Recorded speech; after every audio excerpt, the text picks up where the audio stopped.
할렐루야.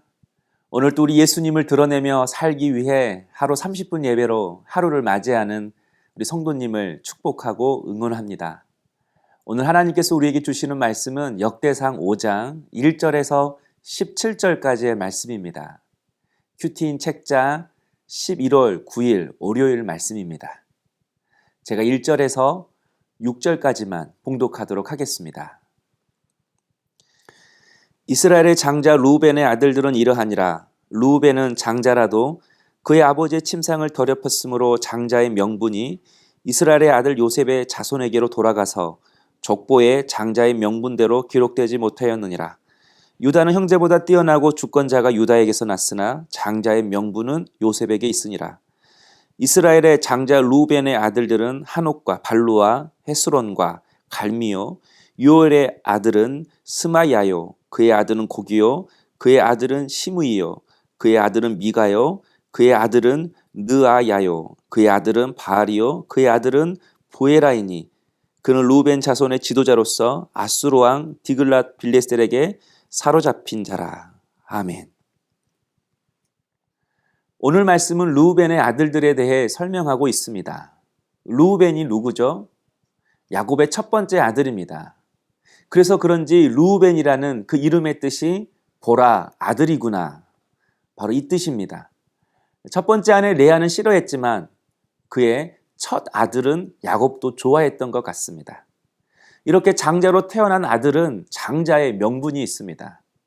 장자가 누리는 특권이 있다는 것입니다. 그것은 다른 자녀들보다 2배의 유산을 자신의 몫으로 받을 수 있습니다. 그리고 가문의 대표성을 가집니다. 그런데 1절에 보면 장자의 명분이 요셉의 자손에게로 갔다고 말씀합니다. 성경의 여호수아를 살펴보면 이스라엘이 가나안 땅을 정복하고 나서 요셉 지파가 다른 지파들과는 달리 2배의 땅을 몫으로 받습니다. 요셉 이렇게 땅을 받는 것이 아니라 요셉의 아들 에브라임과 므낫세가 각각 땅을 분배받게 됩니다. 이 모습을 통해서 장자의 명분이 요셉 자손에게로 넘어간 것을 알 수가 있습니다.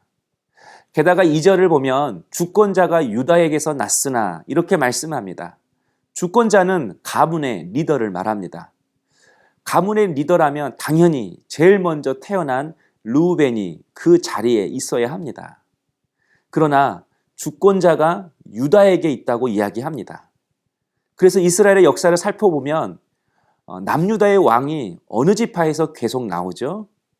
네, 유다 지파입니다.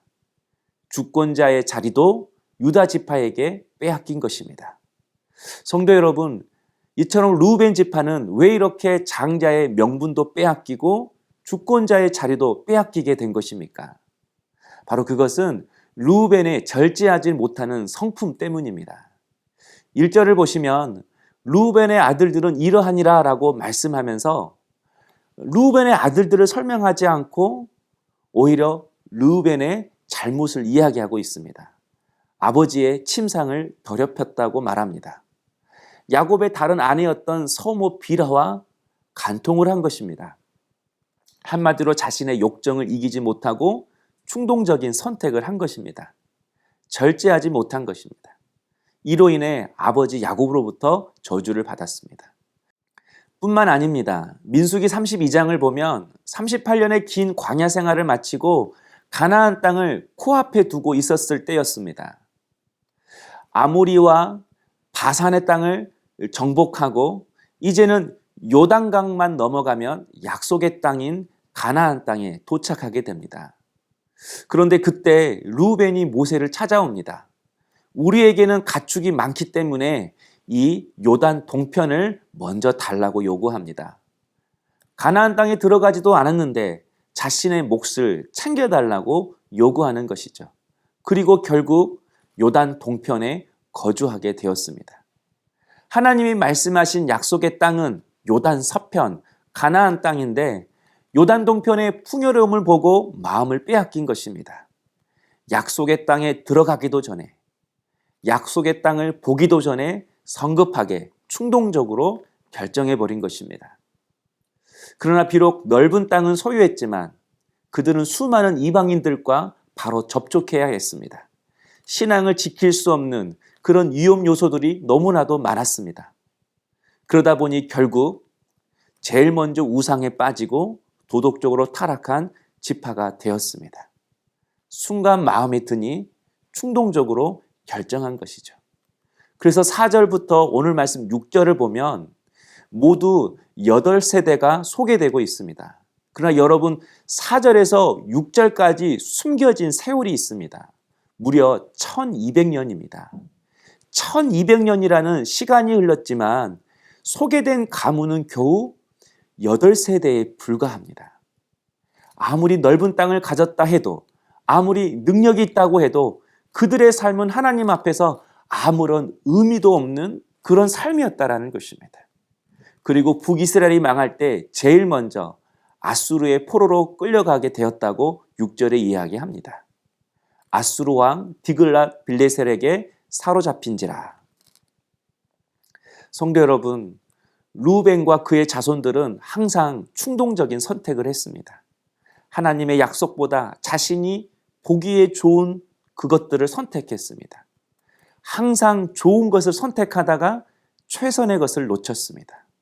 항상 좋은 것을 선택하다가 하나님이 주시는 것들을 놓쳤습니다. 일처럼 절제하지 못한 사람은 결정적일 때 그릇된 선택을 하게 됩니다. 그러나 그런 선택이 나 혼자만으로 절대 끝나는 것이 아닙니다. 루벤의 조급하고 그릇되고 충동하는 그 성급한 성품이 그들의 자손에게 그대로 이어졌습니다. 그리고 그 결과도 함께 이어졌습니다. 이처럼 우리의 성급한 선택, 충동적인 결정이 사랑하는 배우자에게, 자녀들에게, 주변 사람들에게 영향을 미친다라는 것을 우리는 이 말씀을 통해서 깨달아야 합니다. 그러므로 오늘 말씀을 통해 우리가 하나님께 구할 것은 절제의 능력입니다. 고린도전서 9장 25절을 표준 세번역 성경으로 보면 경기에 나서는 사람은 모든 일에 절제를 합니다. 그런데 그들은 썩어 없어질 올개간을 얻으려고 절제를 하는 것이지만 우리는 썩지 않을 올개간을 얻으려고 하는 것입니다. 이렇게 말씀하고 있습니다. 경기에서 승리하기 위해서는 반드시 절제해야 합니다. 마찬가지로 하나님의 뜻을 이루고 하나님의 상급을 받는 인생이 되려면, 하나님 앞에 의미 있는 인생이 되려면 반드시 절제하는 그런 성품이 우리에게 있어야 합니다. 그렇습니다. 절제하는 것이 능력입니다. 절제하는 것이 믿음입니다. 그래야만 올바른 선택, 하나님이 기뻐하시는 삶을 살 수가 있는 것입니다. 오늘은 이렇게 기도하면 좋겠습니다. 주님, 저에게 절제의 능력을 주십시오. 적용해 보실까요? 내가 쉽게 충동받는 것은 무엇입니까? 어떤 것에 나는 쉽게 결정하고 판단을 내리고 있습니까? 기도하겠습니다. 사랑의 주님, 우리의 성급하고 조급한 선택을 하지 않도록 절제의 능력을 허락하여 주시옵소서. 그래서 좋은 것을 선택하는 인생보다 하나님이 주신 것을 선택하고 붙잡는 그런 최선의 인생을 살아가는 우리 모든 성도님들이 되게 하여 주시옵소서. 감사하고 예수님의 이름으로 기도하옵나이다. 아멘.